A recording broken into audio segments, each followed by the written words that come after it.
মঙ্গলবার রাতে অগ্রণী ব্যাংকের মতিঝিল প্রিন্সিপাল শাখায় দুটি ভল্টে অভিযান চালায় দুদক। সংস্থাটির কাছে তথ্য ছিল সেখানে শেখ হাসিনার স্বর্ণালংকার রক্ষিত আছে।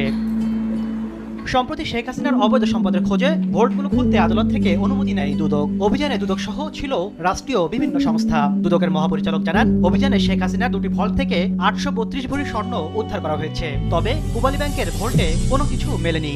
অগ্রণী ব্যাংক প্রিন্সিপাল শাখায় গ্রাহকের নাম শেখ হাসিনা এবং সাইমা ওয়াজেদ পুতুলের নামে লকার নম্বর 751, যাতে আনুমানিক 422.26 ভরি মোট। অগ্রণী ব্যাংকের দুটি লকারে 832.51 ভরি স্বর্ণালংকার পাওয়া যায়। ভোল্টে থাকা নথিতে শেখ হাসিনা ছাড়াও শেখ রেহেনা ও সাইমা ওয়াজেদ পুতুলের স্বর্ণালংকার রয়েছে।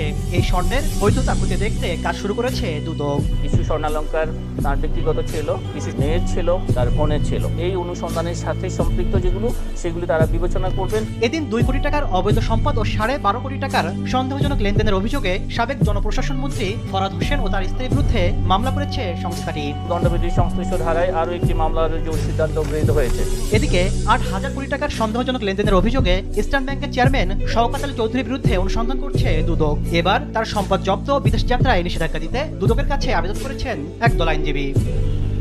জাতির উদ্দেশ্যে ভাষণ দিচ্ছেন প্রধানমন্ত্রী শেখ হাসিনা। সরাসরি চলে যাচ্ছে তার বক্তব্য। অগ্নি সন্ত্রাস করতে করতে এখন তো বস্তি, আজকে বস্তিতে আগুন দিয়েছে কেন? ওখানে নাকি একটা প্রজেক্ট হবে। আমরা কোনো প্রজেক্ট করতে গেলে বস্তিবাসী হোক আর ভূমিহীন হোক, তাদেরকে পুনর্বাসনের ব্যবস্থা করেই করতাম। আওয়ামী লীগ কখনো এভাবে উৎখাত করেনি। তাদেরকে নোটিশ দেওয়া হয়েছে, আর নোটিশ দেওয়ার সাথে সাথে তারা বলছে সরে যেতে। তো এই শীতের মধ্যে ওরা যাবে কোথায়, থাকবে কোথায়? দিনের পর দিন তারা এখানে আসছে, এখান থেকে তাদের জীবন জীবিকা। বাস বস্তি জ্বলা শুরু করলো। একটা মানুষ তার কোনো জিনিস নিয়ে বেরোতে পারেনি, একটা শূন্য হয়ে রিক্ত হাতে তাকে কোনো মতে জীবনটা নিয়ে বেঁচে আসতে হয়েছে। কতজন পুড়ে মারা গেছে এখনও সে খবর দেওয়া হয়নি। এই আগুনটা সম্পূর্ণ চক্রান্ত করেই করা। আপনারা দেখবেন ওখানে হয়তো কোনো একটা প্রজেক্ট করবে, পয়সা খাবে, সেই তালে আছে। সেই জন্য গরিবের পেটে লাথি মারা।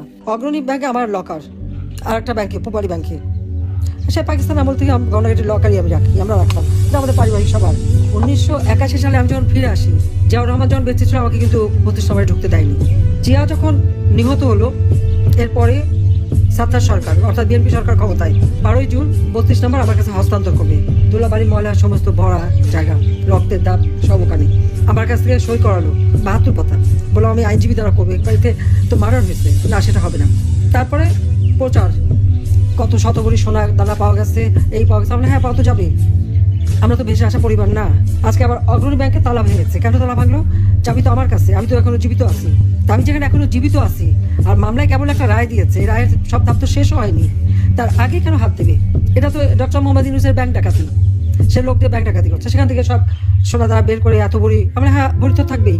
সেখানে আমার দাদি, নানি, আমার মা, কামালের বিয়ে হয়েছে, কামালের বউয়ের গহনা, জামালের বউয়ের গহনা, এমনকি পুতুলের বিয়ের পরে তার কিছু গহনা সবই তো ওখানে রাখা ছিল। আমাদের তো ছিল গহনা, আমরা তো অস্বীকার করি না। কিন্তু লকার ভেঙে সেগুলো বের করে এখন দেখানো, মানে তাদের কথা ভাবখানার জন্য প্রধানমন্ত্রী হওয়ার পরে আমি সব ওখানে রেখেছি। আমি চ্যালেঞ্জ দিচ্ছি যে প্রধানমন্ত্রী হওয়ার পরে কবে আমি অগ্রণী ব্যাংকে যে লকার খুলে এসেছি আর জিনিস রেখে এসেছি, সেই লকবুক বের করা হোক, দেখা হোক। আমার তো মনে পড়ে না যে আমি 96 সালে প্রধানমন্ত্রী হয়েছে প্রথম। সেই 96 সাল থেকে এ পর্যন্ত কোনোদিন অগ্রণী ব্যাংকে আমি যাইও নি, লকারও খুলিনি। কারণ এগুলি পারিবারিকভাবে যা ছিল সব আমি রেখে দিয়েছিলাম ওইভাবে। আমার 2টা লকার ওখানে রাখা আছে। সেখানে যে জিনিসগুলি, এই যারা আমার বাবাকে হত্যার পর এই বাড়ির সমস্ত জিনিস একটা তারা একটা ইনভেন্টরি লিস্ট তৈরি করে, ওই লিস্টে যেগুলি তারা ভ্যালুয়েবল জিনিস মনে করেছে সেগুলি সব সিল করে বাক্স আমাকে দিয়ে দিয়েছিল। তা আমি সে কোথায় যাবো? বাড়ি নাই, ঘর নাই, তো কিছু নাই থাকার। আমি লকার ভাড়া নিই, সেই লকারে যে সব কিছু ওইভাবেই রেখে আসি। তারা আমাদের ঘর বাড়ি যা ছিল সব লুটপাট করে নিয়েছে। 32 নম্বর বাড়িতে আমরা জনগণকে দান করে দিয়েছিলাম। সেটা প্রথমে আগুন দিল, তারপরে লুট করে ভাঙলো বুলডোজার দিয়ে। অজয় সাহেবের একটা বাসা সুধা সদন, সেটাও লুট করলো। সেখানে আমাদেরও হ্যাঁ, সেখানে আমার অনেক গহনাগাটি ছিল, আমাদের সবারই ছিল। সেগুলো লুটপাট, কাগজপত্র যা কিছু ছিল সব শেষ। তারপরে আগুনও দিল। গণভবন সব তো আমরা সব ফেলে দিয়েই তো চলে এসেছি। তো সেই গহনাগাটিগুলি দেখায় না কেন? সেগুলি কার পকেটে গেল? শুনছিলাম যে এগুলো সবাই বড় মেয়ে নাকি এসেছিল, অনেক নাকি হীরার গহনা নিয়ে গেছে। তাহলে কি এগুলি আমাদেরগুলি নিয়ে গেল নাকি? ইউনুস তো নিজেও ঢুকেছিল ওই বাড়িতে সবাই মিলে, সেটা আমার প্রশ্ন। কিন্তু একটা লকার ভাঙতে গেলে, যেখানে আমি এখনো জীবিত, চাবি আমার কাছে, পারমিশন ছাড়া এই লকারটা ভাঙে কিভাবে? আমাদের পারিবারিক একটা ঐতিহ্য আছে, অবশ্যই পারিবারিক সমস্ত সম্পদ নিশ্চয়ই ছিল, আছে। আমার নানির যত গহনাগাঠি ছিল, এখন ওখানে সে গহনাগুলি দেখাক, অনেক পুরোনো আমলের গহনা।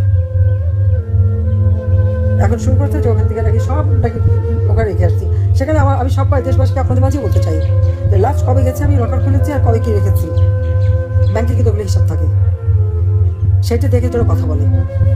তারা একের পর এক বাবা মা ভাই সব কেড়ে নিয়েছে, বাড়িঘর তাও নিয়ে নিয়েছে, নিয়ে যাক অগ্নি ফকিরের দল। কিন্তু এই যে অপবাদ দেওয়া, এই অপবাদ দেওয়া কেন?